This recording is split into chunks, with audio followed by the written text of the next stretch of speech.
গৃহযুদ্ধ শেষ হলো, এই রাষ্ট্রকে আমাকে মেরামত করতে হবে, প্রথমে আমাকে শান্তি প্রতিষ্ঠা করতে হবে। এই জন্য প্রথমেই বললেন আফসুস সালাম। রাসূল সাল্লাল্লাহু আলাইহি ওয়াসাল্লামের কথা বলার টাইমিং বুঝতে হবে, ওনার মাইন্ডসেট বুঝতে হবে, ওনার ফিলোসফি বুঝতে হবে। He was the greatest philosopher ever in the world. প্রথমে বলে নাই এই জিকির করো সবাই সুবহানাল্লাহ আলহামদুলিল্লাহ, বলছে এটা না।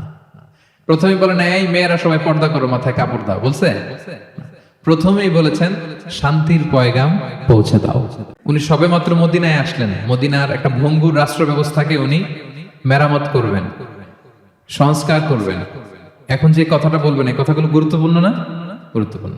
মালয়েশিয়ার honourable prime minister Anwar Ibrahim যখন প্রধানমন্ত্রী হলেন, উনি প্রথম যখন জাতির উদ্দেশ্যে ভাষণ দিলেন, এটা গুরুত্বপূর্ণ ছিল না? ছিল। যে কেউ কোনো বড় দায়িত্বে আসলে যখন কথা বলে প্রথম কথাগুলো খুব গুরুত্বপূর্ণ থাকে। রাসূল সাল্লাল্লাহু আলাইহি ওয়াসাল্লাম এই ভঙ্গুর সমাজকে, এই রাষ্ট্রকে মেরামত করবেন। এসেই জাতির উদ্দেশ্যে যেই কথাটা বলছেন, এই কথাগুলোর কিন্তু অনেক ওজন আছে, অনেক গুরুত্ব আছে। প্রিয় ভাই এবং বোনেরা, তিনি 4 দফা কর্মসূচি দিয়েছিলেন মদিনায় এসেই। মদিনার সাধারণ জনগণের সাথে মিশে কর্মসূচি দিয়েছেন কয় দফা? 4 দফা। প্রথমে বলেছেন শান্তির পয়গাম পৌঁছে দাও। তার মানে হি ওয়াজ এ পিস লাভার। রাসূল সাল্লাল্লাহু আলাইহি ওয়াসাল্লাম শান্তিকামী ছিলেন, তিনি অশান্তি পছন্দ করতেন না। পিস এন্ড হারমোনি কিভাবে সোসাইটিতে এনশিওর করতে হয়, এটা ছিল ওনার লক্ষ্য। প্রথম কথা থেকে বোঝা যায়। প্রথমে বলে নাই এই জিকির করো সবাই সুবহানাল্লাহ আলহামদুলিল্লাহ, বলছে এটা না। প্রথমে বলে নাই এই মেয়েরা সবাই পর্দা করো, মাথায় কাপড় দাও, বলছে? প্রথমেই বলেছেন শান্তির পয়গাম পৌঁছে দাও। সুবহানাল্লাহ। তিনি শান্তির নবী ছিলেন, তিনি শান্তি প্রতিষ্ঠার জন্য, পিস এন্ড হারমোনি করার জন্য আজীবন কাজ করেছেন। এবং মদিনাতেও তিনি এই 3 ধর্মের লোকদেরকে নিয়ে পিস এগ্রিমেন্ট করেছেন। যে কুরাইশরা আক্রমণ করেছে তাদের সাথে তিনি পিস এগ্রিমেন্ট করেছেন, শান্তি চুক্তি। প্রথম কথা হচ্ছে শান্তির বাণী পৌঁছে দাও। কারণ মদিনাতে রাসূল সাল্লাল্লাহু আলাইহি ওয়াসাল্লাম হিজরতের 5 বছর আগে একটা গৃহযুদ্ধ হয়েছিল, প্রচন্ড বড় গৃহযুদ্ধ। এটাকে বলে বুআসের যুদ্ধ, বুআস, আউস এবং খাজরাজ ট্রাইবের মধ্যে। তো সবেমাত্র গৃহযুদ্ধ শেষ হলো, এখন কি প্রতিষ্ঠা করতে হবে? হ্যাঁ বলেন তো একটু। সবেমাত্র গৃহযুদ্ধ শেষ হলো, একটা ভঙ্গুর রাষ্ট্র, এটা তো মেরামত করতে হবে, কি বলেন? তো প্রথম কাজটা কি? To establish piece in the society. এবং সেই কথাটাই রাসূল সাল্লাল্লাহু আলাইহি ওয়াসাল্লাম বললেন।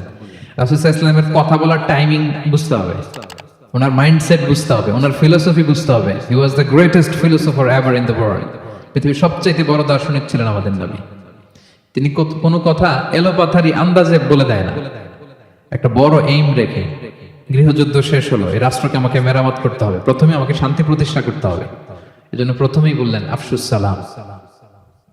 আফসুস সালাম, শান্তির পয়গাম পৌঁছাও। যুদ্ধ, বিগ্রহ, বিশৃঙ্খলা, chaos in the society, এগুলোকে থামিয়ে দাও।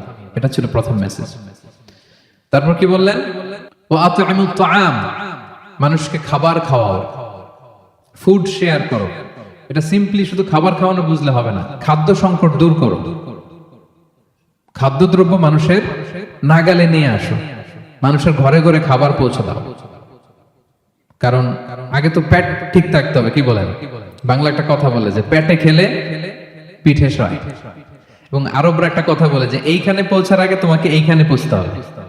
মানে কারো হৃদয়ে পৌঁছতে হলে আগে কোথায় পৌঁছতে হয়? পেটে পৌঁছতে হয়।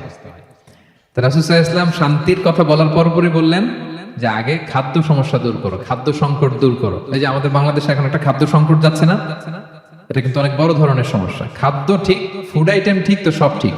রাসূল সাল্লাল্লাহু আলাইহি ওয়াসাল্লাম বললেন খাদ্যের সংকট দূর করো, ঘরে ঘরে খাবার পৌঁছে দাও।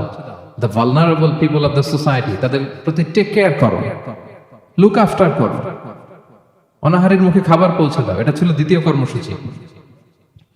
3 নম্বরে বললেন ওয়াসিলুল আরহাম, আত্মীয়তার বন্ধনকে মজবুত করো। এই যে কিনশিপ টাইজ, এই বন্ডেজটাকে আরো মজবুত করো। কারণ নিজেরা যুদ্ধ করলে কি আর শান্তি থাকবে? থাকবে না। আত্মীয়তার বন্ধনকে মজবুত করো। সব শেষে বললেন নামাজের কথা।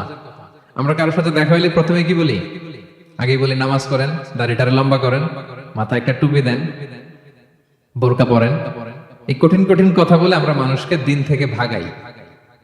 তো রাসূল সাল্লাল্লাহু আলাইহি ওয়াসাল্লাম প্রথমে বললেন পিস এস্টাবলিশ করো, এরপরে বললেন ফুড প্রিভিলেজ নিশ্চিত করো, খাবার আছে কিনা প্রত্যেকের পেটে, আগে এটা বলো। ঘরে ঘরে খাবার আছে কিনা, বিত্তশালীরা খাবার পৌঁছে দাও। এরপরে বললেন নিজেরা মারামারি করো না, ডোন্ট কিল ইচ আদার, নিজেদের বন্ডেজটাকে মজবুত রাখো। সব শেষে স্পিরিচুয়াল ডেভেলপমেন্টের কথা বললেন, যে এই তিনটা তো 4 দফা কর্মসূচির তিনটা তো তোমাদের নিজেদের মধ্যে সোশ্যাল এঙ্গেজমেন্ট, এবার হচ্ছে ডিভাইন এঙ্গেজমেন্ট, ডিভাইন পাওয়ারের সাথে নিজেদের সম্পর্ক জুটে দাও। যখন সবাই ঘুমায় তুমি ঘুমিয়ে যেও না, তুমি জায়নামাজ বিছিয়ে সেখানে কান্নার ঝড় তুলো, সেখানে রবের সাথে একটা স্ট্রং অ্যাটাচমেন্ট গড়ে তোলো। রাসূল সাল্লাল্লাহু আলাইহি ওয়াসাল্লাম বলেন 4টা কাজ যে করবে তাদখুলুল জান্নাতে বিসালাম, সহজেই সে আল্লাহর জান্নাতে ঢুকে যাবে। Be a part of our vision.